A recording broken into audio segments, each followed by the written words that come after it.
Welcome back to the Band Guide. I'm your band guy, Colin, and this is another video in the 5-minute GarageBand Expert series where I'm bringing you 30 tips and tricks for mixing and recording in GarageBand in 30 days.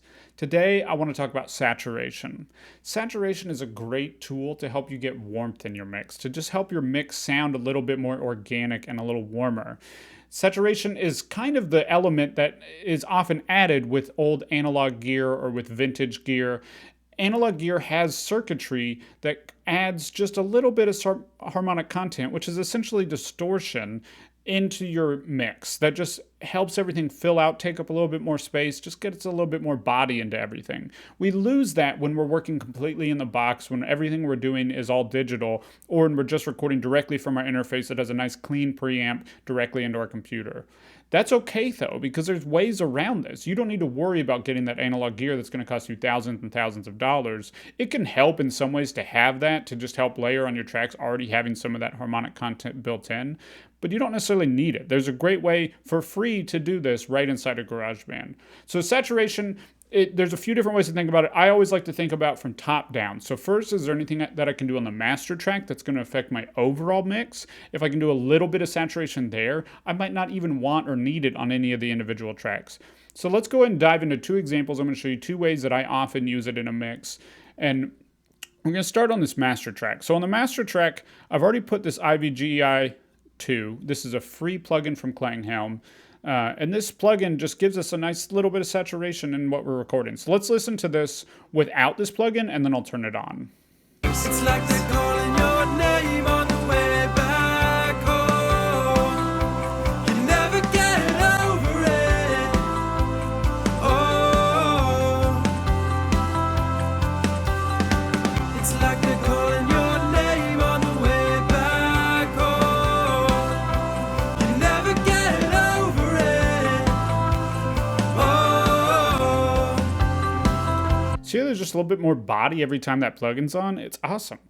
That's just a little bit of saturation. So you can see we have relatively conservative settings here. You know, we're not doing a lot with it. We are balancing the output so that it's not any louder when it's leaving this plugin than when it's going into it. So we don't think this plugin is making it sound better just because it's louder. That's really easy to do. It actually gives you this out and in that will be around 0 if you're not adding any volume with this plugin.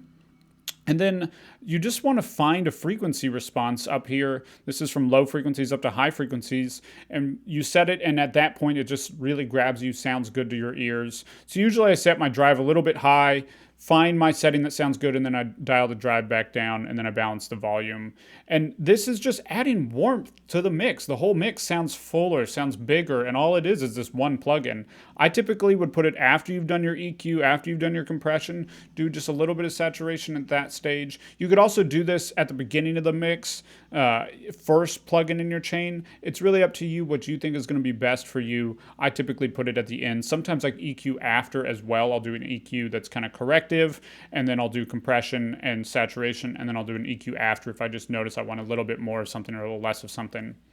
Okay, the other way that I use this is on individual tracks. In this example, I'm using it on the snare just to kind of tame the snare a little bit. So this snare has a great sound to it, but it's really poking through this mix. So let's listen to this snare as it currently sounds in the mix. It's like they're calling your name on the way back home.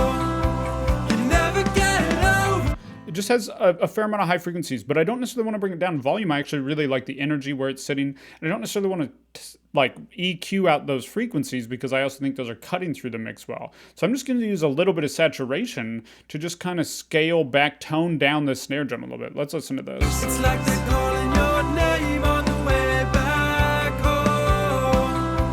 You never get over it. Oh. See, still just as present, just as loud in the mix, but now it's just tamed down a little bit more and has a little bit more body to it. It's not cutting through in the same way, but it's still cutting through just as much, if that makes sense. So saturation, it's kind of intangible, but it's a super powerful tool that just lets you add analog warmth to your mix. You don't necessarily need to put it on every track. I probably wouldn't put it on every track.